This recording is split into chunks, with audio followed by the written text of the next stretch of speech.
শুভ সকাল ভাই ও বোনেরা, আপনাদের সাথে প্রাকৃতিক সৌন্দর্য নিয়ে দিনটা শুরু করলাম। পাখি কিচিরমিচির ডাক টেনে দিনটা শুরু করলাম। আজকের দিনটা আপনাদের সবার শুভ হোক। আলহামদুলিল্লাহ। শুভ সকাল সবাইকে। আসসালামু আলাইকুম ইমরান। আজকের দিনটা শুরু করলাম আপনাদেরকে সাথে নিয়ে। চলেন দিনটা শুরু করার সাথে সাথে রান্না বান্নাও শুরু করে দেই। এই তো গাইস, আজকে আমি সকালে রান্না বান্না করব। এই যে একটা বেগুন, তিনটা বসাই দিছি।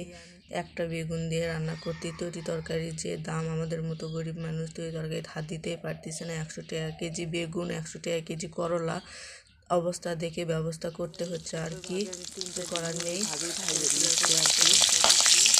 ডিমটা ভাজার পর গাইস আমি তেলের ভিতর জিরা আর আপনার পেঁয়াজটা দিয়ে দিছি, দিয়ে ভাজে নিচ্ছি।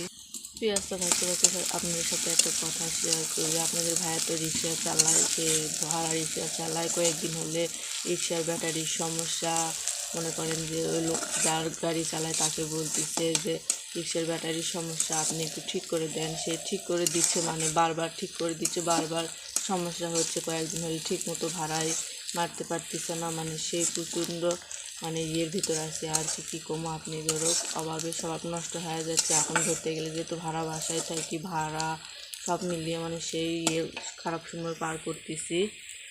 তো এই তো ভাজতে ভাজতে মশলাটাও দিয়ে নিই, যেহেতু আমি এক হাতে ভিডিও করি, এক হাতে রান্না করি আর 1 চামচ আদা রসুন বাটা, 1 চামচ হলুদের গুঁড়ো, হাফ চামচ হলুদের গুঁড়ো, 1 চামচ মরিচের গুঁড়ো দিয়ে আমি মশলাটা ভালো করে কষিয়ে নিয়ে নিয়ে আলু বেগুন দিয়ে, তো গাইস মশলাটা কষানোর পরে আলু বেগুন দিয়ে ভালো করে নাড়াচাড়া করলে ঢাকনাটা ঢেকে দিই। এই তো গাইস আমার আলু বেগুন কষানো হয়ে গেছে। আমি এখন এর ঝোল দিয়ে দেবো।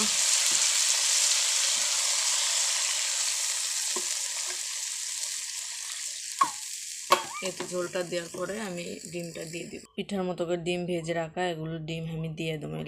এই তো গাইস দিয়ে আমি ঢাকনাতে ঢেকে কিছুক্ষণ বলক দিয়ে নামিয়ে নেব। এই তো গাইস আমার ডিম আলু বেগুনের ঝোল হয়ে গেছে।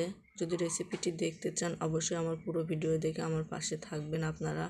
অবশ্যই এই খারাপ সময় পার করতেছি, ইনশাল্লাহ আপনাদের দোয়া হয়তো একদিন আমি ভালো পরিস্থিতি চলে আসবো। আপনাদের দোয়া আর ভালোবাসা নিয়ে এগিয়ে যেতে, সবাই ভালো থাকবেন। আল্লাহ হাফেজ।